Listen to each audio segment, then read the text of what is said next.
Hello दोस्तों, welcome my video. आज हम 10th क्लास का फिजिक्स से स्टार्ट करने वाले हैं। ये लोग इसी वर्ष परीक्षा देंगे। कब से एग्जाम है? 17 फरवरी से एग्जाम है। फिजिक्स का रिवीजन करवा रहे हैं। देखते हैं किसको कितना याद है। तो पहला चैप्टर है प्रकाश का। तो सबसे पहले प्रकाश क्या है? प्रकाश वह साधन है जिसके सहारे आंख किसी वस्तु को बोलो, क्या बोलना है? और प्रकाश के बारे में क्या कर सकते हैं? प्रकाश एक प्रकार का ऊर्जा का साधन है। और प्रकाश एक प्रकार का विद्युत चुंबकीय। तो ऑब्जेक्टिव में रहेगा कि प्रकाश क्या है? विद्युत चुंबकीय तरंग या ऊर्जा। या तो ऊर्जा रहेगा या तो प्रकाश की किरण किसको कहेंगे? प्रकाश जिस दिशा में गमन करती है उसे प्रकाश की किरण क्या कहेंगे? बोलो तो फिर से। प्रकाश किस दिशा में गमन करती है? किरण पुंज क्या है? किरणों के समूह को किरण पुंज कितने प्रकार के होते हैं? कौन कौन? समांतर किरण पुंज। जिस किरण पुंज की सभी किरणें समांतर हो उसे समांतर किरण पुंज कहते हैं। संतृप्त किरण पुंज किसको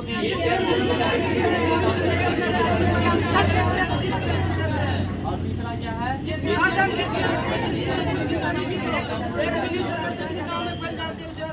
इस किरण पुंज की सभी किरणें एक बिंदु से चलकर विभिन्न दिशाओं में फैल जाती है उसे असंतृप्त किरण पुंज कहते हैं। क्या कहेंगे?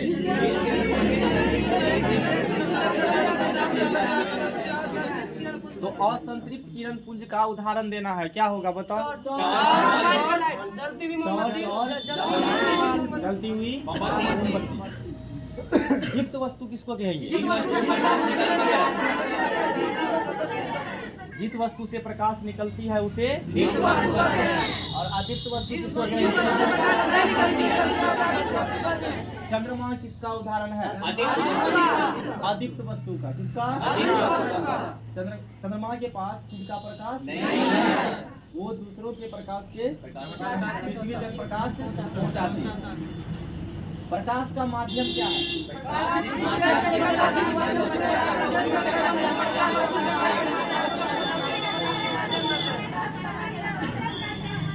याद है ना सबको? माध्यम कितने प्रकार के?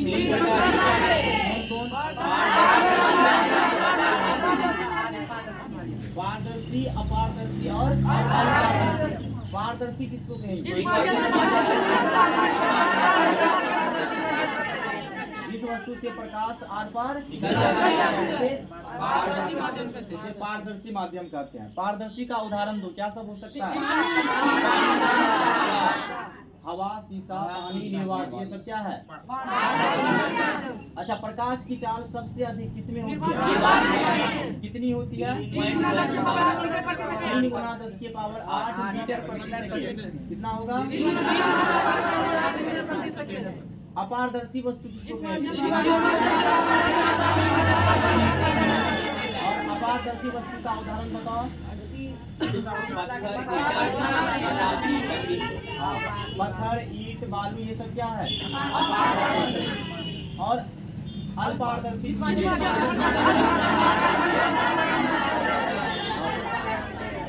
एग्जाम के लिए इम्पोर्टेंट है अल्पारदर्शी। पूछ सकता है कि निम्नलिखित में से कौन अल्पारदर्शी का उदाहरण है? चाहे पारदर्शी का उदाहरण है।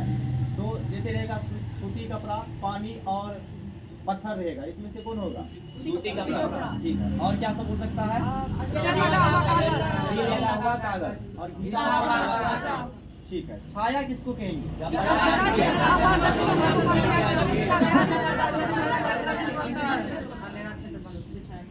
जब प्रकाश के गमन पथ पर कोई अपारदर्शी वस्तु आ जाती है तो उसके पीछे एक अंधेरा क्षेत्र बनता है जिसे हम क्या कहते हैं? छाया कहते हैं। प्रकाश का परावर्तन क्या है?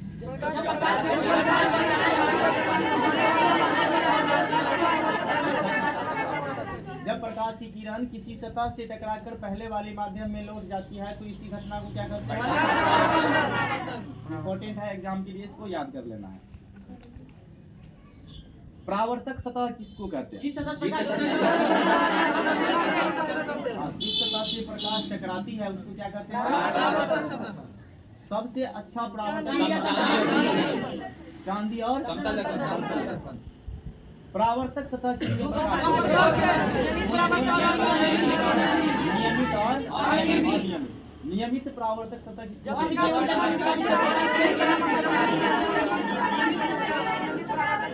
ठीक है, और अनियमित किसको कहेंगे?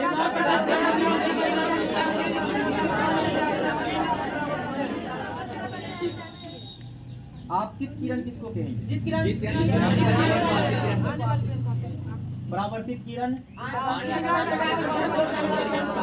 किसी सतह से टकराकर वापस लौटने वाली किरण को ठीक है। आपतन कोण किसको कहेंगे? आपतित किरण और अभिलंब के बीच बना कोण आपतन कोण कहलाता है, क्या कहेंगे? और परावर्तन कोण किसको कहेंगे?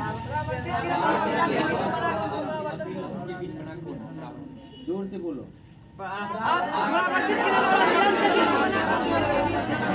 किरण और अभिलंब के बीच बना कोण परावर्तन कोण कहलाता है। अभिलंब किसको कहेंगे?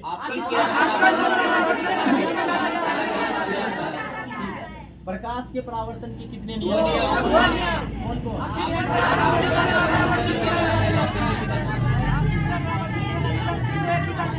फर्स्ट नियम है कि आपतित किरण, परावर्तित किरण और आपतन बिंदु पर डाला गया अभिलंब तीनों और दूसरा नियम क्या है? आपतन कोण बराबर प्रतिबिंब किसे कहते हैं? किसी बिंदु स्रोत से आती हुई प्रकाश की किरण जिस बिंदु पर मिलती है या मिलती हुई प्रतिबिंब कहते हैं। प्रतिबिंब कितने प्रकार के? कौन कौन? वास्तविक और वास्तविक प्रतिबिंब किसको कहेंगे?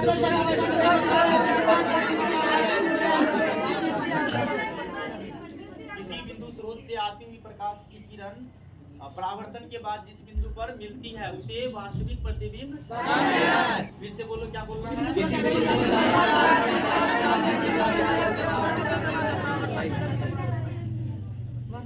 आभासी प्रतिबिंब किसको कहेंगे?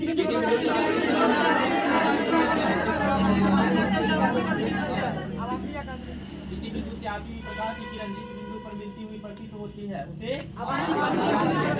फिर से बोलो, परिभाषा क्या?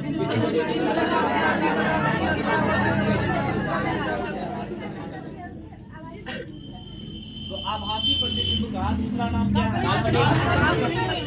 काल्पनिक प्रतिबिंब। आभासी और वास्तविक प्रतिबिंब में अंतर पूछेगा, क्या बोलना है? वास्तविक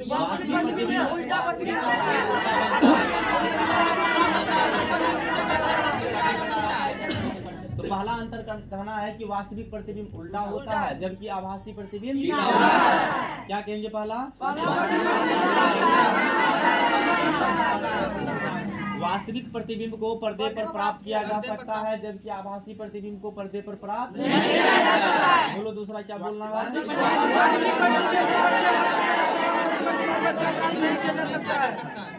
और लास्ट, वास्तविक प्रतिबिंब दर्पण के सामने और आभासी प्रतिबिंब दर्पण के पीछे होता है। बोलो लास्ट वाला।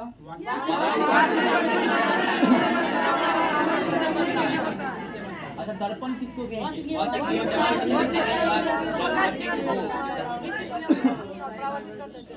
याद है ना परिभाषा? दर्पण कितने प्रकार के होते हैं? 3 प्रकार के। कौन कौन? समतल, गोलीय और समतल दर्पण किसको कहेंगे? जिस दर्पण का परावर्तक सतह समतल हो और समतल दर्पण की क्या विशेषता है?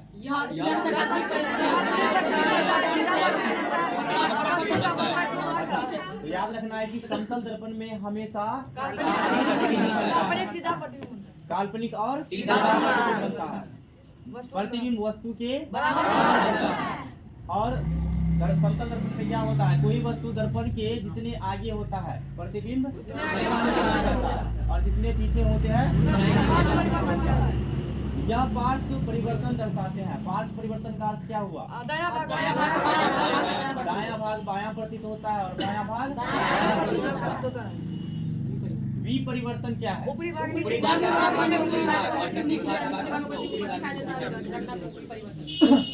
जब किसी वस्तु का प्रतिबिंब ऊपरी भाग नीचे बनता है और निचला वाला भाग ऊपरी इसी क्रिया को क्या कहते हैं? और पार्श्व परिवर्तन किसको कहेंगे? जब किसी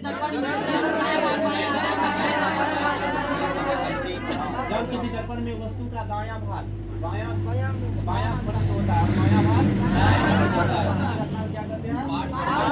पार्श्व परिवर्तन। ठीक है, अब गोलीय दर्पण किसको कहेंगे?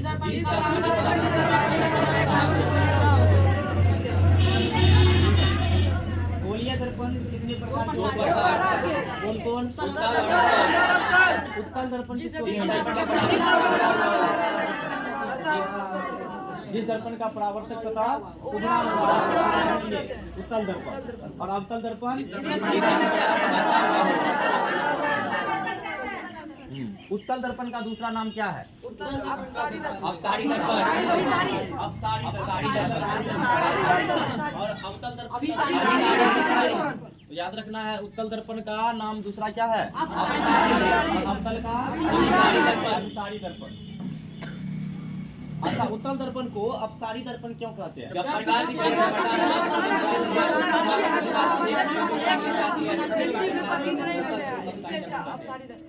ठीक है, और अवतल दर्पण को अभिसारी दर्पण क्यों कहते हैं?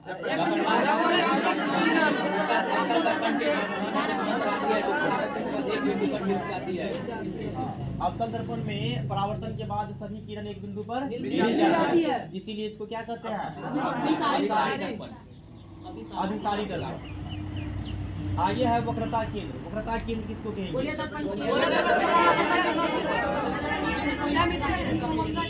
दर्पण के केंद्र को ही क्या कहते हैं? ठीक है, ध्रुव किसको कहेंगे? ठीक है, प्रधान अक्ष किसको कहेंगे? ध्रुव और वक्रता केंद्र के बीच की दूरी को प्रधान अक्ष कहते हैं। ध्रुव और वक्रता केंद्र के बीच की दूरी को प्रधान अक्ष। परिभाषा बोलो फिर से। दर्पण का द्वारक किसको कहते हैं? दर्पण की चौड़ाई को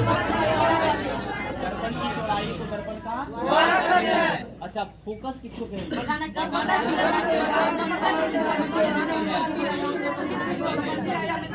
प्रधान अक्ष के समांतर आती हुई प्रकाश की किरण परावर्तन के बाद जिस बिंदु पर मिलती है या मिलती हुई प्रतीत होती है उसी बिंदु को क्या कहते हैं? फिर से परिभाषा बोलो।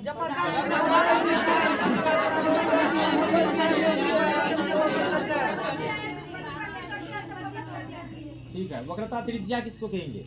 केंद्र से परिधि को मिलाने वाले केंद्र से परिधि के बीच की दूरी को क्या कहते हैं? अच्छा, किस दर्पण का फोकस वास्तविक होता है?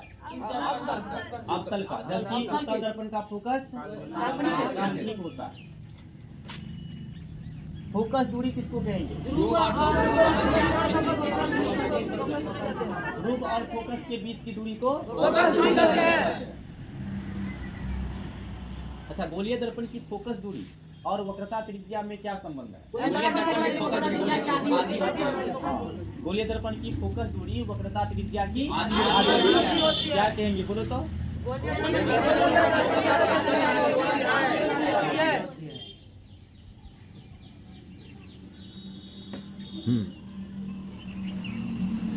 नेक्स्ट,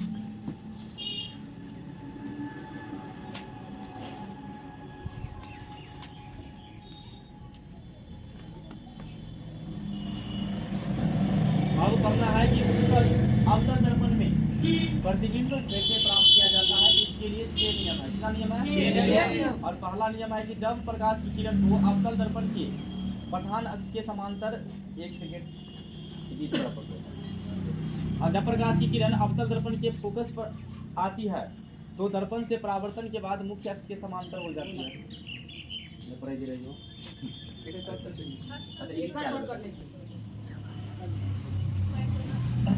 तो पढ़ना है कि अवतल दर्पण द्वारा कितने प्रकार के प्रतिबिंब प्राप्त होते हैं, तो 6 प्रकार के। और पहला है जब अवतल दर्पण के सामने किसी वस्तु को ध्रुव और फोकस के बीच रखा जाता है तो प्रतिबिंब कहाँ बनता है? कहाँ बनता है? अच्छा, वस्तु से बड़ा बनता है या छोटा? बड़ा बनता है। और वास्तविक की आभासी? आभासी नहीं। और वस्तु से सीधा की उल्टा? तो याद रखना है, जब किसी वस्तु को अवतल दर्पण के ध्रुव और फोकस के बीच रखा जाता है तो उसका प्रतिबिंब दर्पण के पीछे बनता है। और यह प्रतिबिंब वस्तु से बड़ा होता है, सीधा होता है और आभासी होता है। ठीक, तो याद रखना है कि ध्रुव और फोकस के बीच जब किसी वस्तु को रखा जाता है तो प्रतिबिंब कैसा बनता है?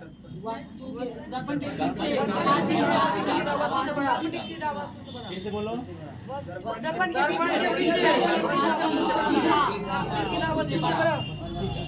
जब किसी वस्तु को अवतल दर्पण के फोकस पर रखा जाता है तो प्रतिबिंब कहाँ अनंत पर बनता है। वस्तु से बड़ा बनता है कि छोटा? नजदीक रहेगा और दूर बनेगा तो याद रखना है वस्तु से बड़ा बनेगा। अच्छा, सीधा कि उल्टा? वास्तविक और उल्टा। जब किसी वस्तु को अवतल दर्पण के फोकस और वक्रता केंद्र F और C के बीच रखा जाएगा तो प्रतिबिंब कहाँ बनेगा? अनंत और C के बीच। अच्छा, प्रतिबिंब वस्तु से बड़ा होगा या छोटा? बड़ा होगा। वास्तविक या उल्टा? वास्तविक उल्टा। ठीक है, जब भी वास्तविक प्रतिबिंब बनेगा तो क्या होगा? उल्टा होगा। जब किसी वस्तु को वक्रता केंद्र पर रखा जाता है तो प्रतिबिंब कहाँ बनता है? वक्रता केंद्र को C से दर्शाते हैं। और जब किसी वस्तु को C पर रखते हैं तो प्रतिबिंब C पर बनता है। अच्छा, वस्तु से बड़ा या छोटा? वस्तु के बराबर। वास्तविक या आभासी? वास्तविक और उल्टा। और 5 नंबर में है कि जब किसी वस्तु को अनंत और वक्रता केंद्र के बीच रखा जाता है तब प्रतिबिंब फोकस और अच्छा, वस्तु से बड़ा होगा या छोटा? वास्तविक की आभासी और साथ में उल्टा। ठीक है, जब किसी वस्तु को अवतल दर्पण के अनंत पर रखा जाए तो प्रतिबिंब ठीक है, वस्तु से और वास्तविक उल्टा। तो 6 नियम है, इस 6 नियम को याद कर लेना है। अब अवतल दर्पण का उपयोग पढ़ना है, याद है किसी को? पहला नियम बोलो। पहला इसका उपयोग इसका उपयोग हजामती दर्पण के रूप में किया जाता है। दूसरा क्या है? इसका उपयोग रोगियों के नाक, कान, गला इत्यादि के जांच में किया जाता है। तीसरा उपयोग बताओ। इसका उपयोग सोलर मोटर में किया जाता है। और चौथा बताओ। इसका उपयोग गाड़ियों के हेडलाइट जो होता है उसमें किया जाता है।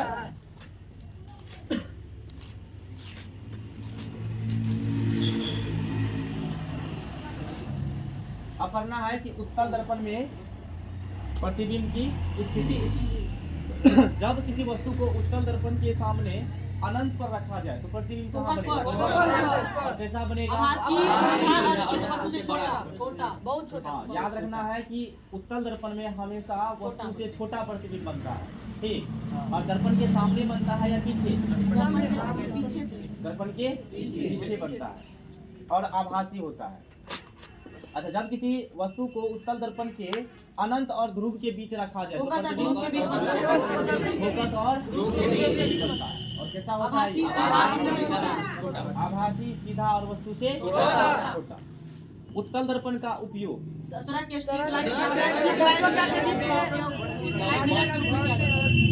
पहला तो याद रखना है कि गाड़ियों के साइड मिरर के रूप में किस दर्पण का उपयोग करता है? और स्ट्रीट लाइट में भी किसका उपयोग करते हैं? अच्छा, अब बताओ कि चिन्ह परिपाटी क्या है? बोलिए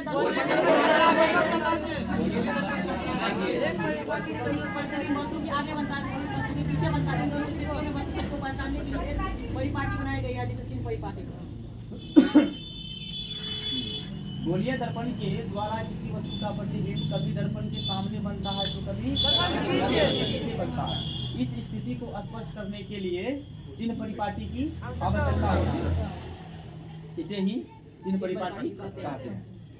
अच्छा, चिन्ह परिपाटी का कुछ नियम है कि सभी दूरी कहाँ से मापी जाती है?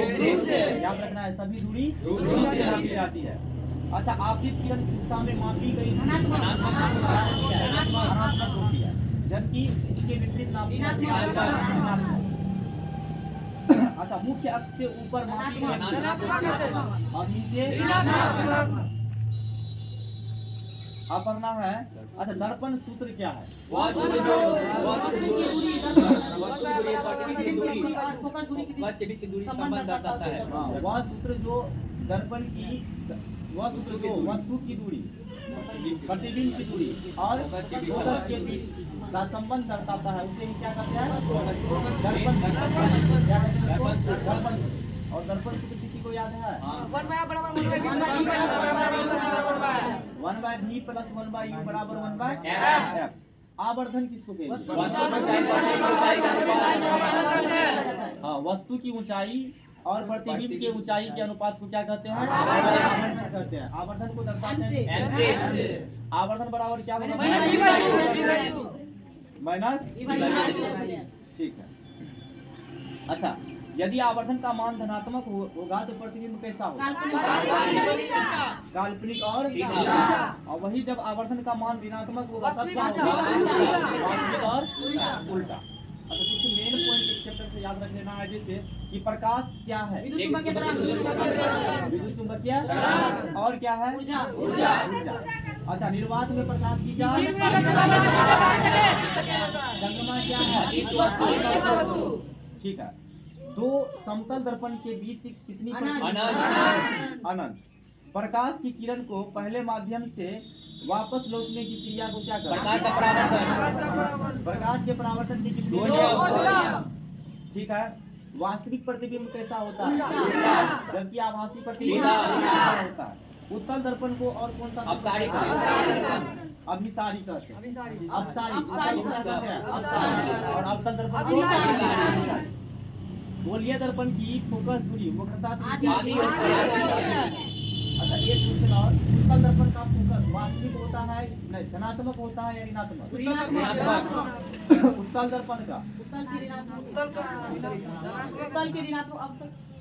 उत्तल दर्पण का फोकस धनात्मक होता है। कैसा होता है?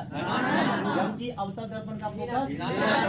अच्छा, किस दर्पण में वास्तविक और आभासी दोनों प्रतिबिंब? अवतल में। किस दर्पण में हमेशा वस्तु से छोटा प्रतिबिंब होता है और किस दर्पण में वस्तु से कभी छोटा तो कभी बड़ा प्रतिबिंब? ठीक है, पहला चैप्टर खत्म हो गया, कल स्टार्ट करेंगे। भर लो या नहीं ना फोन दे यार, फिर हम